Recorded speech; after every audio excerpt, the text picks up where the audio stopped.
Chapter number 1, problem number 8. Verify the given trigonometric identities using the exponential representation of sin phi and cosine of phi.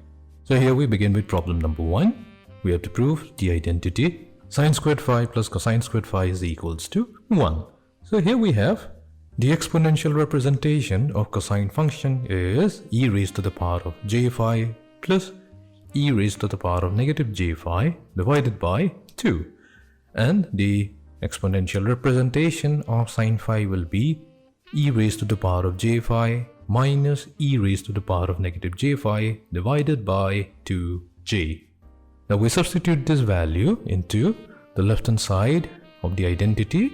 So sin squared phi plus cosine squared phi will be equals to, here we have used the exponential representation of cosine function first, e raised to the power of j phi plus e raised to the power of negative j phi divided by 2 whole squared added to e raised to the power of j phi minus e raised to the power of negative j phi divided by 2 whole squared.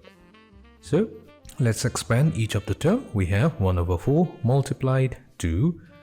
We use the identity a plus b whole squared, so that should give us e raised to the power of 2j phi plus 2 times e raised to the power of j phi times e raised to the power of negative j phi will simply give us 2 plus e raised to the power of negative 2j phi plus 1 over 4j squared multiplied 2 e raised to the power of 2j phi minus 2 plus e raised to the power of negative 2j phi.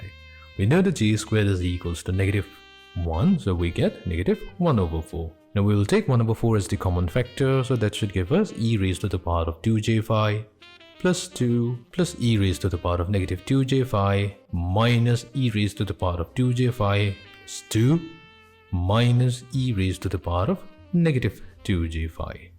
So the common terms get cancelled out, and that finally leaves us with 1, which proves the identity. Let's move on to part 2. So here we have cosine squared phi minus sin squared phi. So that will be e raised to the power of j phi. So let's replace the value of the exponential representation of cosine and sin phi. Then expand it. So that should give us 1/4 of e raised to the power of 2j phi plus 2 plus e raised to the power of negative 2j phi minus 1 over 4 j squared times e raised to the power of 2j phi minus 2 plus e raised to the power of negative 2j phi. So since j squared is equals to negative 1, do some little bit of algebraic manipulation, and that should give us 2 times e raised to the power of 2j phi plus 2 times e raised to the power of negative 2j phi divided by 4. So the 2 gets factored out from both the numerator and the denominator, and that finally leaves us with cosine of 2 phi. Problem number 3.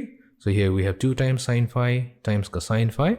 So we use the complex representation of sin phi and cosine phi. That should give us 2 times e raised to the power of j phi minus e raised to the power of negative j phi over 2j multiplied to e raised to the power of j phi plus e raised to the power of negative j phi divided by 2.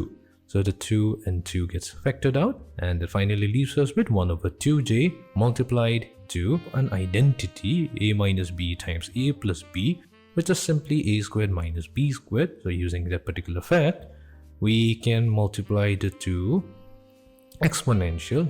The product will be e raised to the power of j phi whole squared minus e raised to the power of negative j phi whole squared. So that is simply e raised to the power of 2j phi minus e raised to the power of negative 2j phi, which is equals to sine of 2 phi.